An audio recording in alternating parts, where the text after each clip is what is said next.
Werner theory of coordination compound.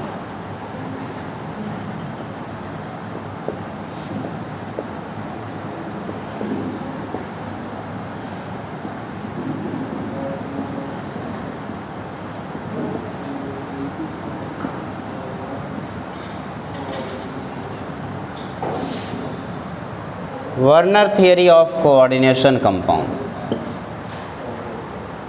Coordination compound का Werner theory क्या कहलाता है, और देखते हैं क्या होता है। पहले ये पता करते हैं। वर्नर नाम का एक साइंटिस्ट था जो सबसे पहला कोऑर्डिनेशन कंपाउंड की थियरी लोगों के सामने रखा था, जिसकी वजह से उन्हें नोबेल प्राइज़ मिला था। इस कोऑर्डिनेशन कंपाउंड की थियरी देने के लिए उन्हें नोबेल प्राइज़ मिला। अब वो कोऑर्डिनेशन कंपाउंड की थियरी के अकॉर्डिंग उन्होंने क्या कहा, पहले ये कंप्लीट करते हैं। उन्होंने कहा जब भी कभी कॉम्प्लेक्स कंपाउंड तैयार होता है तो हर एक कॉम्प्लेक्स कंपाउंड में दो टाइप की वैलेंसी होती है। एक वैलेंसी प्राइमरी वैलेंसी होती है और दूसरी वैलेंसी को सेकेंडरी वैलेंसी बोलते हैं। पॉइंट टू पॉइंट इसमें नोट करेंगे। अकॉर्डिंग टू वर्नर थियरी सबसे पहला पॉइंट आप नोट करेंगे,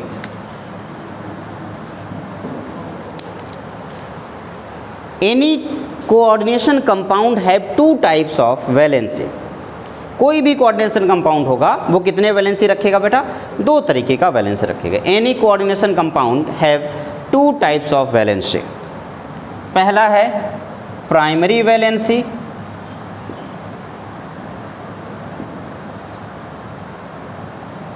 और दूसरा है सेकेंडरी वैलेंसी।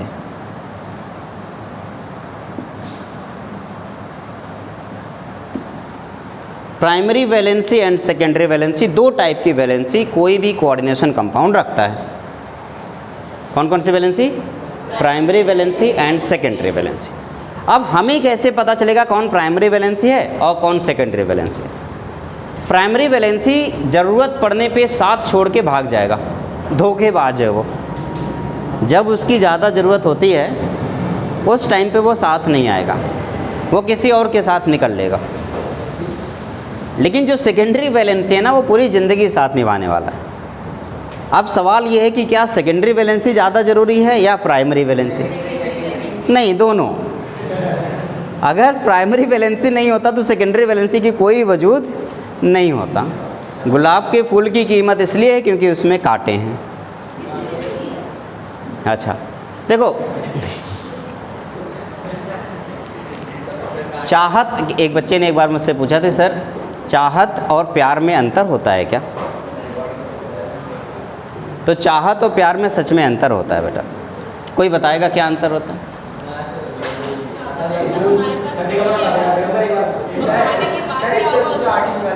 अच्छा, और प्यार? प्यार हमेशा रहता है। इसका एक एग्जाम्पल से चाहत और प्यार में अंतर बताने के लिए मैं एक छोटा सा एग्जाम्पल दूंगा। उस एग्जाम्पल को समझ जाएंगे तो आपको इनके बीच का अंतर भी पता चल जाएगा। अंतर ये देखो, एक गुलाब का फूल है जो एक गार्डन में, जैसे कि यहाँ पे था अभी कुछ दिन पहले, तो माली बेचारा क्या करता है, उसमें रोज़ पानी डालता है ताकि गुलाब का फूल जैसे खिला है वैसे खिला रहे। इसे प्यार बोलते हैं।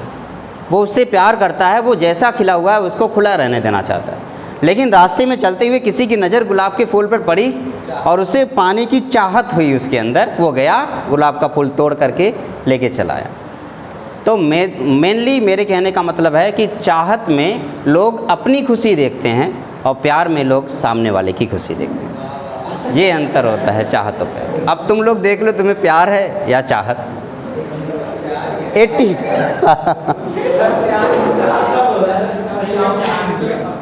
तो सेकेंडरी वैलेंसी और प्राइमरी वैलेंसी में बस यही अंतर है। प्राइमरी वैलेंसी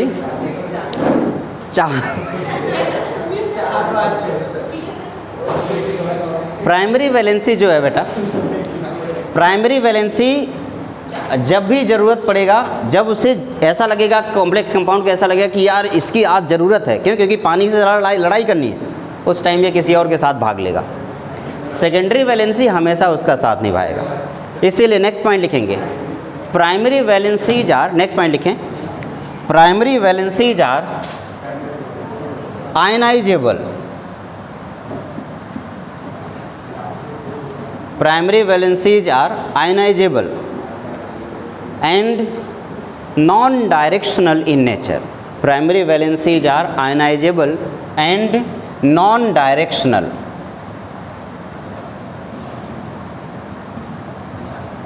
इनका कोई डायरेक्शन नहीं होगा.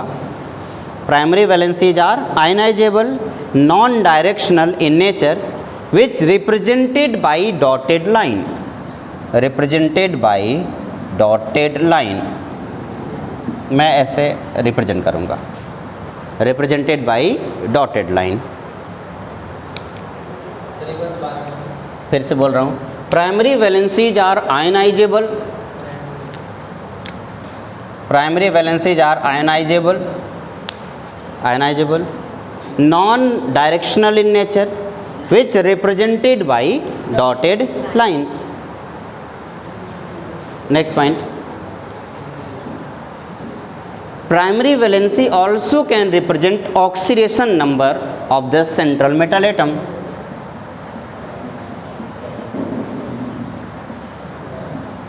Primary valency also, नहीं नेक्स्ट पॉइंट में लिख लेना, एक ही पॉइंट ज़्यादा बड़ा होगा. Primary valency is also represent oxidation number on central metal atom. Oxidation number on central metal atom. अब सेकेंडरी वैलेंसी की बात आई, सेंट्रल मेटल एटम. तो फिर से बताओ, प्राइमरी वैलेंसी कैसी होनी चाहिए? आयनाइजेबल होगा. आयनाइज मतलब साथ छोड़ के निकल लेगा, आयनाइज हो जाएगा. और कैसा होगा? Non directional. जो भाई जो आयनाइज हो रहा है, कभी भी जरूरत पड़, जब उसकी ज़रूरत पड़े वो भाग ले रहा है, तो किस बात का डायरेक्शन उसका? कोई डायरेक्शनल होगा? नहीं, बिल्कुल डायरेक्शनल नहीं होगा. और उसी आयनाइज होने की वजह से ही सेंट्रल मेटल के ऊपर ऑक्सीडेशन नंबर क्रिएट हो रहा है, और उस ऑक्सीडेशन नंबर की वजह से ही सेकेंडरी वैलेंसी उससे जुड़ रही है. तो सेकेंडरी वैलेंसी जितना ज़रूरी है उतना ही ज़रूरी प्राइमरी वैलेंसी भी है. तो आपने कहा कि प्राइमरी वैलेंसी आयनाइजेबल है, नॉन डायरेक्शनल है, डॉटेड लाइन से रिप्रेजेंट करेंगे और ऑक्सीडेशन नंबर रिप्रेजेंट कर रहा है. अब सेकेंडरी वैलेंसी की बात करेंगे. Secondary valency are non ionizable. कैसा होगा? Non ionizable, directional, represented by solid line. Represented by solid line.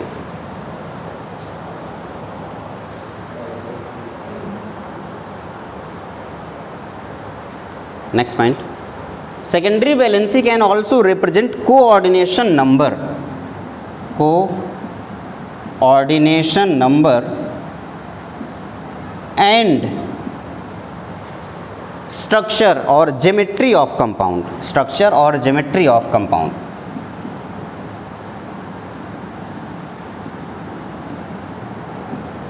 Secondary valency ही है जो ज्योमेट्री रिप्रेजेंट करेगी किसी भी कोऑर्डिनेशन कंपाउंड की. एक बार फिर से देखें, वर्नर्थ के अकॉर्डिंग कॉम्प्लेक्स कंपाउंड में दो टाइप की वैलेंसी होगी, प्राइमरी वैलेंसी और secondary valency. Primary valency ionizable होगी, नॉन डायरेक्शनल होगी, डॉटेड लाइन से रिप्रेजेंट करेंगे और ऑक्सीडेशन नंबर रिप्रेजेंट करेगा. सेकेंडरी वैलेंसी नॉन आयनाइजेबल होगा, डायरेक्शनल होगा, सॉलिड लाइन से रिप्रेजेंट करेंगे, कोऑर्डिनेशन नंबर बताएगा और साथ ही साथ वो स्ट्रक्चर ऑफ कंपाउंड बताएगा. क्या ये बात क्लियर हुई? कोई दिक्कत परेशानी तो नहीं है? गुड. अब प्राइमरी और सेकेंडरी वैलेंसी जो आपको अच्छे से समझ में आ गया, हमें कैसे पता चलेगा किसी कंपाउंड में प्राइमरी वैलेंसी कितनी है और सेकेंडरी वैलेंसी कितनी? अब इसको समझ लेते हैं पहले. ठीक है, इससे पहले कि समझें एक और पॉइंट लगे हाथ लिख लेते हैं. लिखेंगे, primary valency always written at, primary valency always written as counter ion, written as counter ion of the compound. Primary valency को हमेशा कहाँ रखा जाएगा? काउंटर आयन के फॉर्म में रखा जाएगा. आप समझ गए होंगे सेकेंडरी वैलेंसी को कहाँ रखा जाएगा? कॉम्प्लेक्स आयन के अंदर लिखा जाएगा. Next point, counter ion of the complex या कंपाउंड. यही नेक्स्ट पॉइंट है. Secondary valency are placed in complex ion, complex ion के अंदर सेकेंडरी वैलेंसी को रखा जाएगा। तो बताओ सेकेंडरी डायरेक्शनल नेचर कौन है, प्राइमरी या सेकेंडरी? और ऑक्सीडेशन नंबर बताने वाला, कोऑर्डिनेशन नंबर बताने वाला सेकेंडरी। अब ऑक्सीडेशन नंबर क्या होता है, कोऑर्डिनेशन नंबर क्या होता है, बाद में डिस्कस करेंगे। फिलहाल अभी आप मुझे बताएंगे कि आयनाइज कौन होगा, प्राइमरी या सेकेंडरी? Primary valency. गुड। अब ये पता करना है कि आखिर कौन ज़्यादा आयनाइज होगा और कौन कम आयनाइज होगा। इसके लिए हम एक्सपेरिमेंट करेंगे।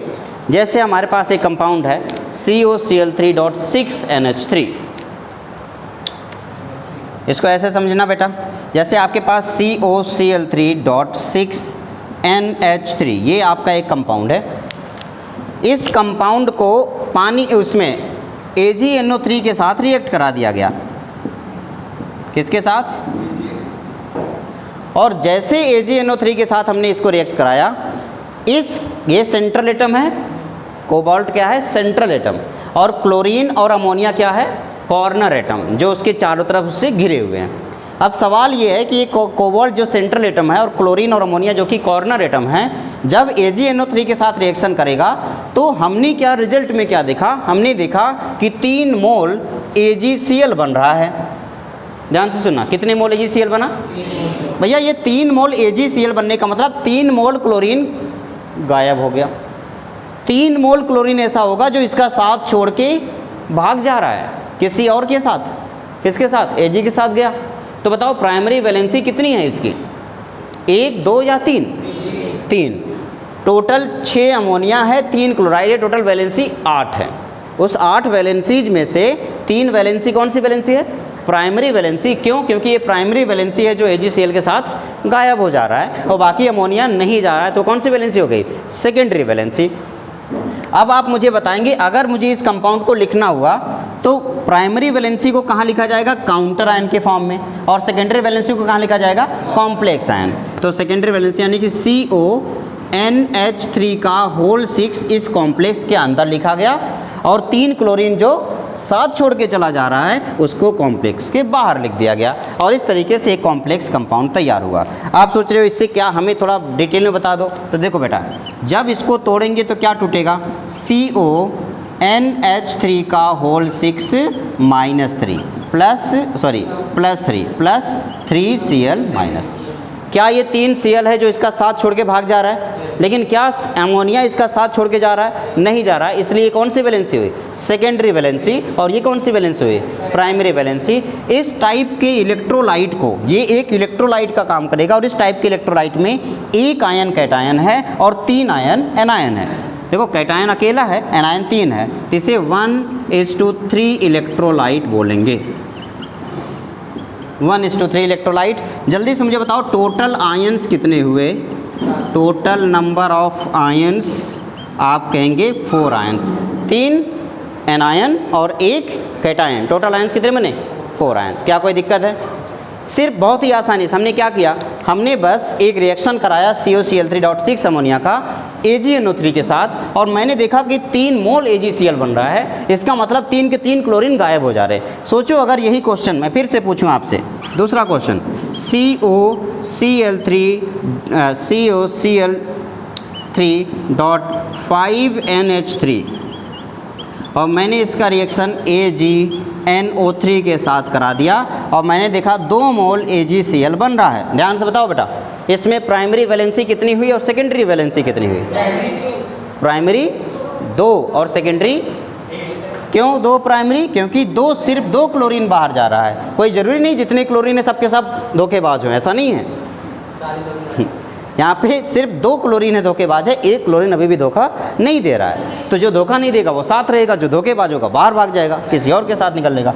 इसको लिखना हो तो कॉम्प्लेक्स में कैसे लिखूँगा, CO 1 क्लोरीन है जो इसके साथ रख लिखूँगा, और अमोनिया कितने, 5 अमोनिया, यही ना, और 2 क्लोरीन को कहाँ करूँगा, बाहर कर दूँगा Cl2। अगर मैं इसको तोड़ा तो क्या बनेगा बेटा, COClNH3 का होल 5 + 2 Cl माइनस। इलेक्ट्रोलाइट कौन सा है, 1:2 का इलेक्ट्रोलाइट है, और टोटल नंबर ऑफ आयंस हो गया 3। कोई दिक्कत तो नहीं है ना बेटा? अब अगर मैं आपसे कहूँ यहाँ पर उस ऊपर वाले क्वेश्चन में प्राइमरी वैलेंसी कितनी है, तो आप किसको देखोगे? इसको देख के बता दो कि कितनी है 3। 3 Cl है तो 3 हो गया। सेकेंडरी वैलेंसी कितनी है 6। आप यहाँ से देख सकते हो ये सेकेंडरी वैलेंसी और ये प्राइमरी वैलेंसी। इसमें बताओ प्राइमरी वैलेंसी कितनी है और सेकेंडरी वैलेंसी कितनी है? 5 कहाँ? 5 तो अमोनिया हुआ, 1 क्लोरीन, ये दोनों भी तो सेकेंडरी आएगा। टोटल कितनी हो गया? सेकेंडरी वैलेंसी हो गया 6। इसे अपनी कॉपी में जल्दी से नोट करो। ये है वर्नर थियरी। फिर इस पर कुछ क्वेश्चन प्रैक्टिस कर लेते हैं।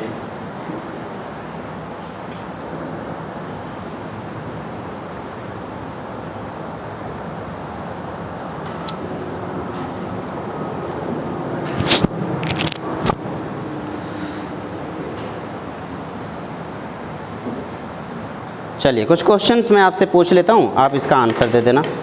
मैं एक तरफ फार्मूला लिखूँगा, यहाँ पे मैं लिखूँगा फार्मूला, यहाँ पे AgCl फॉर्म्ड, कितना AgCl बन रहा है यहाँ पे ये लिख रहा हूँ। उसी के बेस पे आपको मुझे आंसर देना। आपके पास फार्मूला होगा, उसका रिएक्शन AgNO3 के साथ कराने पे AgCl कितना बना मैंने यहाँ पे लिख दिया। और साथ ही साथ यहाँ पे आप लोगों को उसका कॉम्प्लेक्स लिखना होगा कि कॉम्प्लेक्स क्या है, और उसके बाद उसमें प्राइमरी वैलेंसी कितनी है आपको ये लिखना होगा, सेकेंडरी वैलेंसी कितनी होगी ये बताना होगा, टाइप ऑफ इलेक्ट्रोलाइट बताना होगा, और टोटल नंबर ऑफ आयंस बताना होगा। ये आपका टास्क है। मैं क्वेश्चन लिखूंगा, आप इसका आंसर देंगे। सबसे पहला जो क्वेश्चन है बेटा वो है आपका PdCl2.4NH3, PdCl2.4NH3। इसका रिएक्शन जब AgNO3 के साथ कराया गया तो 2 मोल AgCl बना। नेक्स्ट है NiCl2.6H2O, इसका जो रिएक्शन कराया गया तो 2 मोल AgCl बना। PtCl4.2HCl, इसमें एक भी नहीं बना। COCl3.4NH3, इसमें 1 मोल बना। और PtCl2.2NH3, इसमें 0 मोल बना। आपको इसका आंसर देना है इस रिएक्शन को, इसको देख करके। तो जल्दी से मुझे बताओ, जितना AgCl बनता है क्या उतना प्राइमरी वैलेंसी होती है? तो जल्दी से प्राइमरी वैलेंसी बता दो क्या होगा? 2, यहाँ पे 2, यहाँ पे 0, यहाँ पे 1 और यहाँ पे टोटल कितने हैं? 2 क्लोरीन और 4 अमोनिया मिलके टोटल 6 होते हैं। 6 में से 2 प्राइमरी तो 4 सेकेंडरी। यहाँ बताओ 6 सेकेंडरी, क्योंकि 8 टोटल है और 2 प्राइमरी निकल गए। यहाँ बताओ बेटा 6, और यहाँ पे 6, क्योंकि 7 टोटल है और 1 निकल गया, तो यहाँ पे बताओ बेटा 4। Very good. अब जल्दी से मुझे कॉम्प्लेक्स बता दो कि कैसे लिखें। PdNH3 का होल 4 + 2, नहीं ये से, और Cl2 बाहर कर दूँ? ठीक है। यहाँ पे बताना बेटा NiH2O का होल 6 Cl2, यहाँ पे PtHCl का होल ट्वाइस Cl4, ऐसा हो गया। यहाँ पे COCl2NH3 का होल 4, यही होगा। और यहाँ पे बेटा PtCl2NH3 का होल ट्वाइस। Very good. अब बताओ यहाँ पे टाइप ऑफ इलेक्ट्रोलाइट, यहाँ पे इलेक्ट्रोलाइट का टाइप बताओ। 1:2, ये 1 है कॉम्प्लेक्स और ये 2 है, तो कितना हो जाएगा? 1:2। यहाँ पे 1:2, यहाँ पे क्या ये इलेक्ट्रोलाइट है? पहले तो बताओ क्या ये इलेक्ट्रोलाइट है? इलेक्ट्रोलाइट का मतलब जो आयन में डिसोसिएट हो। क्या ये आयन बना रहा है? तो नॉन इलेक्ट्रोलाइट। ये क्या है? नॉन इलेक्ट्रोलाइट अब इधर बताओ बेटा, एक क्लोरीन बाहर आएगा। अच्छा, एक क्लोरीन बाहर, हाँ ठीक है। तो ये क्या हो गया, 1:1, यहाँ पे नॉन इलेक्ट्रोलाइट। ओके, एक minute, total number of ion 3, यहाँ पे 3, 0, 2, 0। एक और बात, मैंने आप लोगों को कंडक्टिविटी पढ़ा दिया है इलेक्ट्रोकेमिस्ट्री, तो conductivity is directly proportional to number of ions. तो बताओ इसमें से कौन है जो सबसे लोवेस्ट कंडक्टर है, सबसे घटिया कंडक्टर? 0, वो तो नॉन इलेक्ट्रोलाइट है, वो तो नॉन इलेक्ट्रोलाइट है। इलेक्ट्रोलाइट 3 है, और उन तीनों में से कौन ऐसा है जो सबसे घटिया इलेक्ट्रोलाइट है? 2 वाला। ठीक है, तो अगर मैं कंडक्टिविटी लिखूंगा तो आप कहेंगे conductivity is directly proportional to number of ions. जितने आयंस होंगे उतनी कंडक्टिविटी होगी। क्या ये बात क्लियर हो गई? तो इस हिसाब से अगर मैं कंडक्टिविटी की बात करूं तो आप कहेंगे सबसे